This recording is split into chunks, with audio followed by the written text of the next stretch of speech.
It followed me home. Turns out this cute cat is actually a dragon.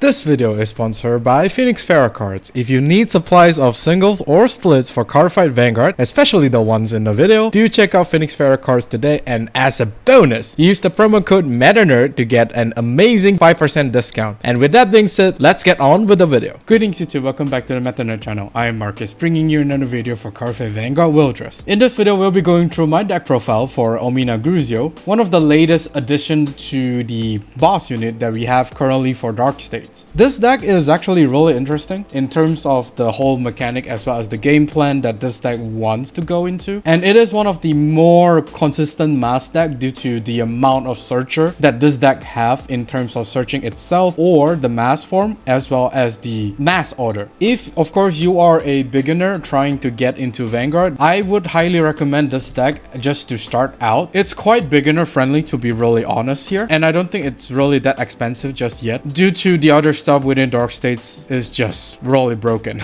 Without further ado, let's take a look at my deck profile for Ominagruzio, and hopefully you understand a little bit more on how the deck functions as well as potentially make your own improvement to how the deck functions. Here's the overall deck profile that I have for Ominagruzio. It's not the most flexible decks out there due to how limited the card pool for this particular boss unit has at the moment. There's only like a few cards out there that does synergize pretty well within this deck, but at the same time there's not really a lot. There are several ways for you to run this whole deck, and I will of course go into detail as to what units you might want to run inside this deck and what are the options out there that we have currently in the card pool. Of course, this profile is going to be post DBT13, as you noticed from the new grade 2 girl that unfortunately only Ominagruzio is able to play. As always, the deck code will of course be at the top of my head here. Feel free to go into the Decklist website or just take a screenshot of this deck profile for your own reference. With that out of the way, let's dissect and go in detail on why I decided to run the deck as I run this deck. For the triggers, as you have noticed, it's a little bit unusual, but I think at this point it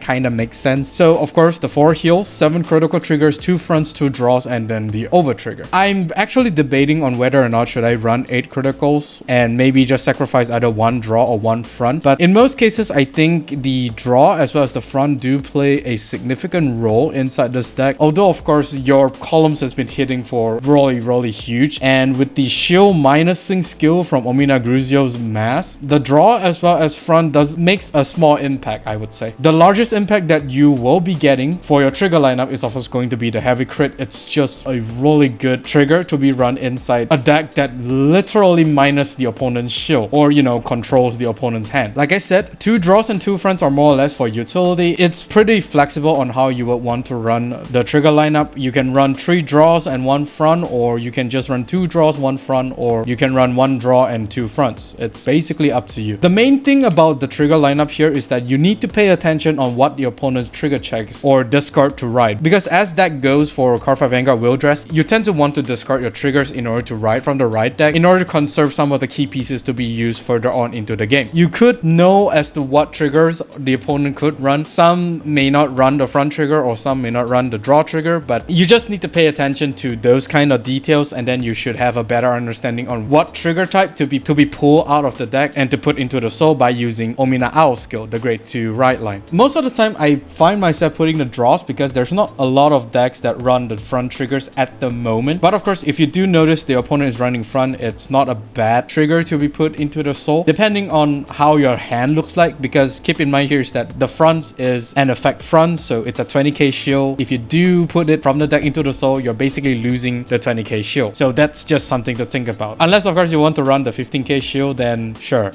For the over trigger, of course the Dark States over trigger is going to be the best one because Ominagruzio does restand. So as long as your Vanguard does restand as soon as turn 3, I think the Dark States over trigger is just going to be the best fit. Unless of course you don't really do multiple Vanguard attacks, then you could consider running the blue OT. As for the later stack we have currently for Dark States, most of them want to run the over trigger, which is quite nice. For the Rideline, of course, we're running the standard Rideline for Ominagruzio, be it the Ominacrow as well as Ominaowl. There's really not much flexibility in terms of what you will want to run in terms of the Rideline, because the Rideline for Ominagruzio is just really good. Of course, as you know, for Ominacrow, you are able to Soul Blast 1 to check the top 5 for a Ominagruzio card. So it doesn't really matter if you get an Ominagruzio or not, because it's either you get Ominagruzio to the hand or you Soul Charge 2, which is not that bad, considering that you will want to have triggers out from the deck in order to bind them, and therefore limits the opponent's damage trigger check as well as the hand. But of course, it is highly dependent on what your hand looks like. If of course you don't really see the Ominagruzio mask, of course you will want to get the Ominagruzio mask, but the regular Omina is still quite okay, because the regular one can act as a discard fodder to ride the next turn, which is not that bad. Soul Charge 2 is Soul Charge 2. It could backfire really badly, depends on what you Soul Charge. Once again, pay attention to what the opponent is ditching to ride or damage checking as well as dry checking. It may give you an understanding on what your hand has as well as what triggers to limit the shield as well as the power. Most of the time, it's going to be the critical trigger, because it is the most trigger that a deck will run, and it's usually a safe choice to bind the critical trigger first. Like I mentioned in the beginning of the video, Ominagruzio is the least bricky deck. It's the least bricky mass Rideline that we have currently, because of this Rideline's access to multiple searcher. I mean, it's not directly search for it, it's still a top 5 or top 7, but still it is a really nice consistency boost to the whole deck as an overall. And not only that, if you manage to get those cards out from the deck from your search ability, you are technically filtering the deck and therefore increase the chances of you dry checking into triggers or damage check into triggers, which will usually is the case. But at the same time, you do draw a lot of cards, which can sometimes, you know, affect your trigger rate. However, despite there's a lot of search ability inside this deck, there are cases where you will still break, especially during turn 3. If you don't have the mask or Ominagruzio mask, then you're stuck with the regular mask for one turn.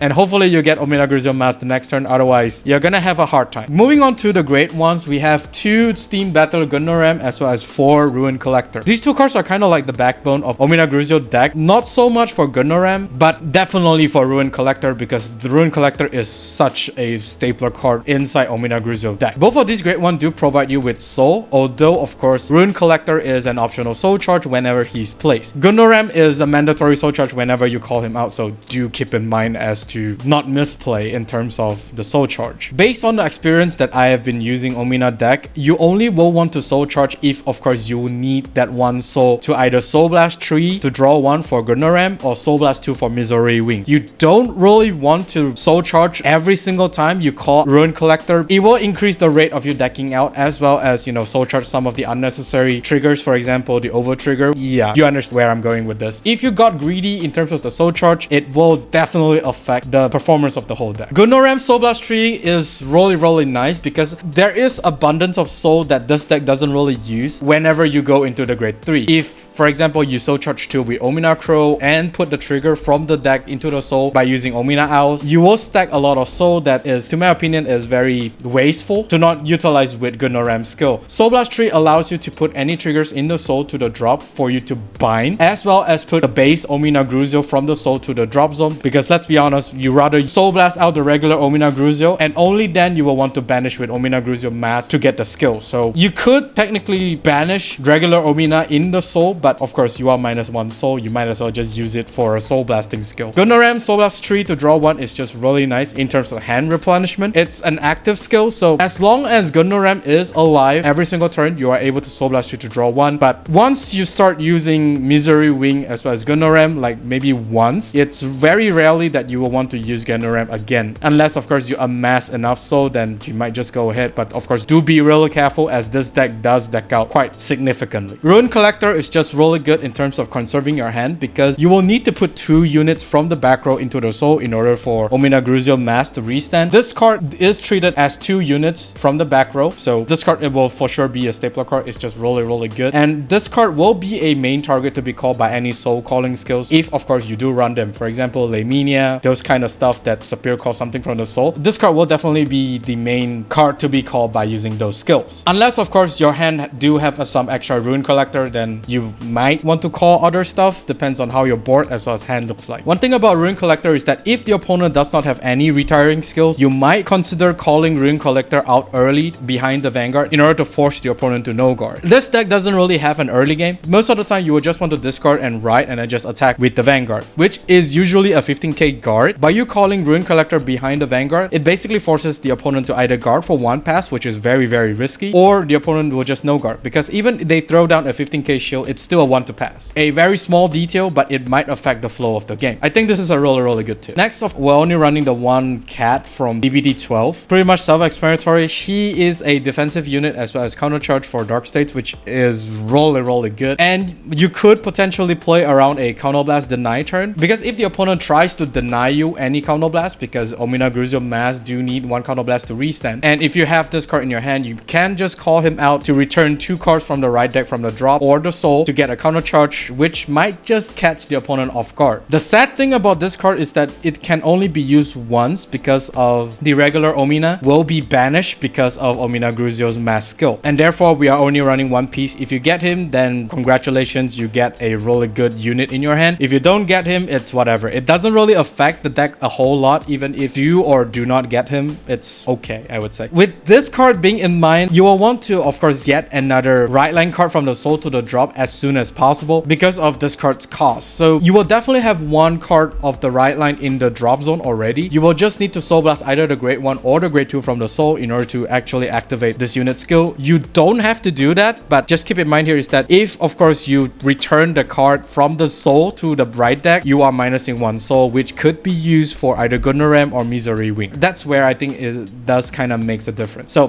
1 copy, not too much. Next is, of course, your 2 main attackers of the deck, Misery Wing Dragon as well as Red Eye of Governing Ruler Lindalkia. These 2 are going to be the main attacker, which means that these are always going to be in the front row, left and right column. They are just insane attacker. Misery Wing does require you to set up a little bit. You will need to have 2 bind trigger types in the bind zone in order for him to even Soul Blast 2 to draw 1. You do need to be careful in terms of the restriction on this card. But of course, if you have all 5 trigger types in the bind zone, this card will be the meatiest attacker that you can have, being at 35k power at the max. Of course, if you include the personal right, it's going to be 45k. It's just really disgusting. And not only that, the opponent's triggers are gonna minus 5k. Yeah, they're going to guard like crazy in terms of this card. Lindalkia enables you to kind of dig through the deck for more pieces, be it another Misery Wing or another Rune Collector. Is just really good. But the main thing about her is that she does help you accelerate in terms of binding the triggers from the drop zone. If all else goes really smoothly, Lindalkia is able to help you set up 3 triggers in the bind zone when you go into turn 3, which is quite big, and it just shuts down even more damage trigger to the opponent's check. It's just really brutal. Not only that, Lindalkia herself is a 20k attacker, and alongside an AK booster, she's 28 to 38 with personal right, which, to be honest, it's really huge when, of course, you add into the fact that the opponent's trigger are minusing shield. Very great card. Last but not least is, of course, the boss's unit as well as the Mass of Hydra Groom. Like I said before, the base Ominagruzio